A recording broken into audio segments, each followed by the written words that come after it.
اب پھر میں سنیوں کو خطاب کرتا ہوں. جو سنی یہ کہتے ہیں کہ خلافت راشدہ علی پر ختم ہو گئی، میرے ان سے میں اپنی طرف سے نہیں کہوں گا، کوئی دیوبندی حوالہ نہیں دیتا. میں دیا میں قائد نہیں ہوں، نہ دیوبند کا نہ بریلی کا، اور نہ یہ کیا تم نے یہ بت بنا رکھے ہیں. تمہارا دیوبند بھی بت ہے اور تمہاری بریلی بھی بت ہے. فضول جھوٹ، سب جھوٹ. اس کا نام کوئی دین نہیں ہے، کوئی دینی نسبتیں نہیں ہیں. یہ جناب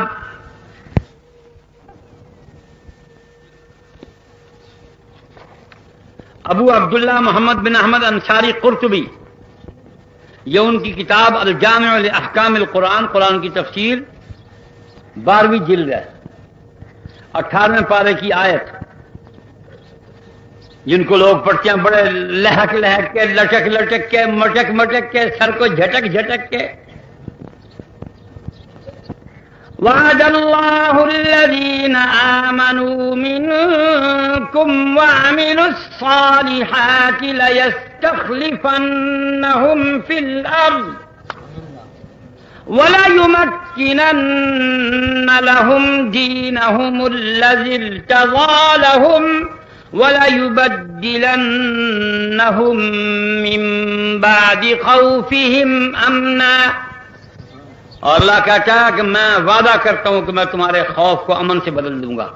میرا ایک سوال ہے، اگر یہی معیار ہے خلافت راشدہ کا، تو جناب مولا علی، میں انہیں خلیفہ راشد مانتا ہوں، کہیں کسی کی خبر ہو رہی بھائی مان منے جاتا ہے کوئی نہ. ارے اللہ کے بندے، مانتا میں ہوں لیکن میں اس کو آخری نہیں مانتا. بس میری تو یہ لڑائی ہے. تم کہتے ہو یہاں آ کے ختم ہو گئی، ہم کہتے ہیں یہ قیامت تک جاری ہے. اور میں خود نہیں کہتا. پہلی بات تو تمہاری بات کے رد میں ہے اور یہ میری بات نہیں ہے. پھر سنو چکوال والو، تم بھی سنو. حضرت جناب قاضی مظہر حسین صاحب کے چیلگان گرامی، تم بھی سنو. لکھا ہے اور قرطبی جلد 12 صفحہ 297 کہ یہ آیت کریمہ نزلت فی ابی بکر و عمر، یہ صرف ابو بکر و عمر کے بارے میں نازل ہوئی ہے. تم یہاں سے خلافت راشدہ کیسے نکالتے ہو؟ کیسے نکالتے ہو تم؟ اور پھر 4 کی کیسے نکالتے ہو؟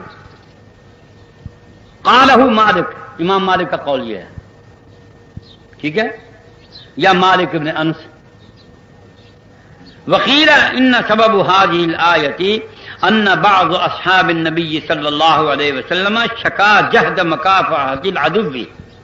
اور اس آیت کے نازل ہونے کا دوسرا جو شان نزول اس کا بیان کیا گیا وہ یہ ہے کہ بعض صحابہ نے سرکار دو عالم صلی اللہ علیہ وسلم سے عرض کیا، یا رسول اللہ، ہم پر ایسا بھی کوئی سورج طلوع ہوگا کہ ہم بھی امن کی زندگی بسر کرنا شروع کریں گے؟ اتنا خوفناک ان کا دور تھا کہ کوئی دن، کوئی پل، کوئی گھڑی، کوئی ساعت، کوئی رات خالی نہیں کی، لڑائی سے، جنگ سے، بھاگ دوڑ سے، چھپنے چھپانے سے، ادھر سے ادھر، ادھر سے ادھر.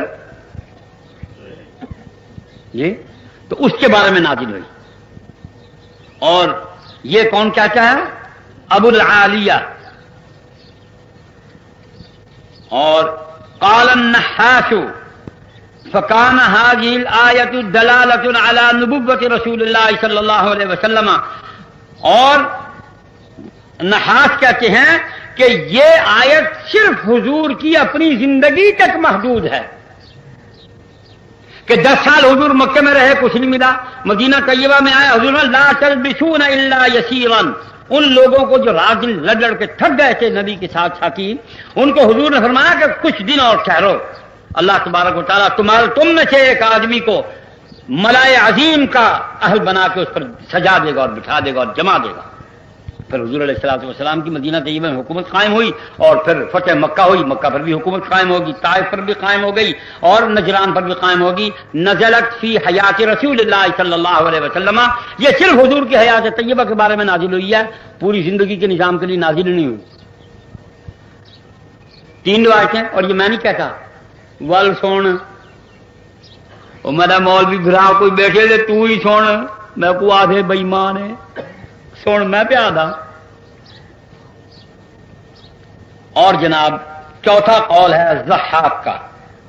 وہ فرماتے ہیں کہ هذه الآیت تتضمن خلافت ابی بکر و عمر و عثمان و علی. پہلے 3 قول الگ گزرے، چوتھا قول یہ ہے جو حضرت ضحاک رحمہ اللہ کا ہے کہ یہ ان 4 صحابہ کے بارے میں نازل ہوئی. ٹھیک ہے، آگے چلیے.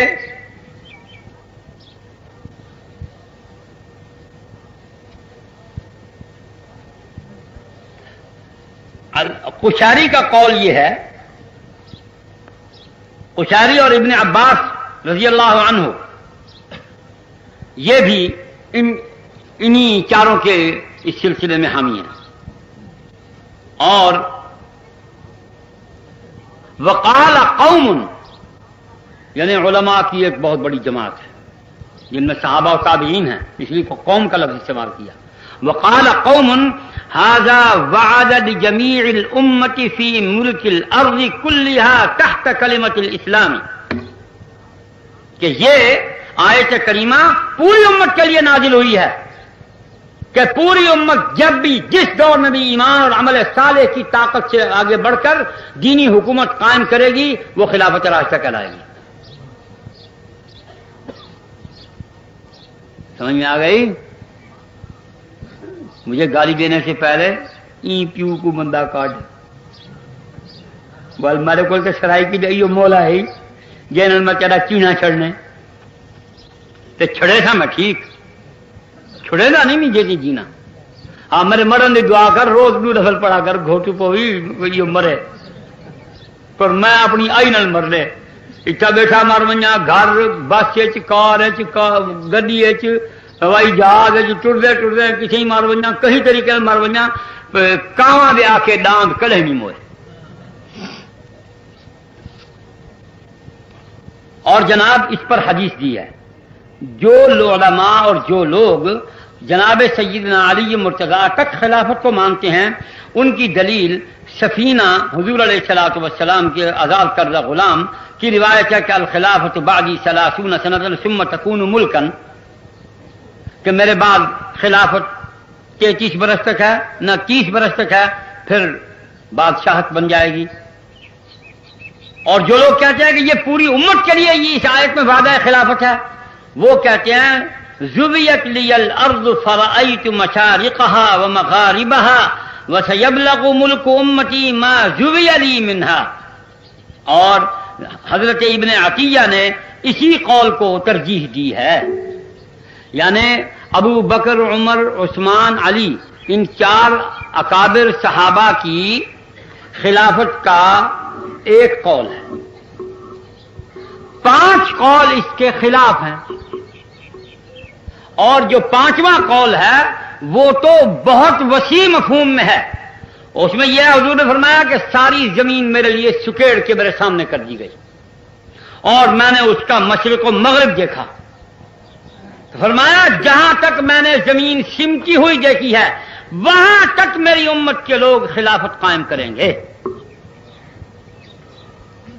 اور آگے خود امام قرطبی کا جو اپنا محاکمہ ججمنٹ ہے، لاسٹ آخری بات فرماتے ہیں وَالصَّحِيحُ فِي الْآيَةِ أَنَّهَا فِي اسْتِخْلَافِ الْجُمْهُورِ، اور صحیح بات یہی ہے کہ اس آیت میں ساری امت کی خلافت کا ذکر ہے، 4 خلفاء کا ذکر نہیں ہے. وَإِسْتِخْلَافُهُمْ هُوَ أَن يُمَلِّكَهُمُ الْبِلَادَ وَيَجْعَلَهُمْ أَهْلَهَا، اور ان کی خلافت یہ ہے کہ اللہ نے ان کو ان ملکوں کا مالک بنایا اور اس کا اہل بنایا. مثال دی کالذی جرى فی الشام والعراق وخراسان والمغرب، شام، عراق، خراسان اور مغرب سے مراد یا الجزائر، مراکش، تیونس، یہ بربر کا افریقہ کا پورا علاقہ. یہ تو علاقہ میرے معاویہ کے زمانے میں فتح ہوا ہے. وہ لکھے ہوئے نا ولون دا نا آ گئے، ولون دا نا آ گئے جڑا بڑے اوکھے چوکو منوائے. حفیظ جلندری نے آکھا ہے کہ حفیظ اہل زباں کب مانتے تھے، بڑے زوروں سے منوایا گیا. تو معاویہ کو کتا منے دیا وے ساکو دیوبندیاں نے گھروں کٹ چھوڑا ہے جنے اے یزیدی ہیں سنتریٹ ہے دیوبندیاں نے اپنے دفتری چو کٹ چھوڑا ہے انہوں گھوٹو پوے آج ہن جنے سے بےمان یہ علماء دا بندے جڑے ہیں نا جی مسلک کے خلاف ہیں، یہ دا بندی کوئی نہیں باہر سے کڈو، سب باہر کٹ چھوڑے نے۔ وہ بھائی صاحب دا میز دری قرآن مجید کی تفسیر کتاباں سب کٹ کے سڑک رکھ، یہ ہے تمہاری دیوبندی ہے۔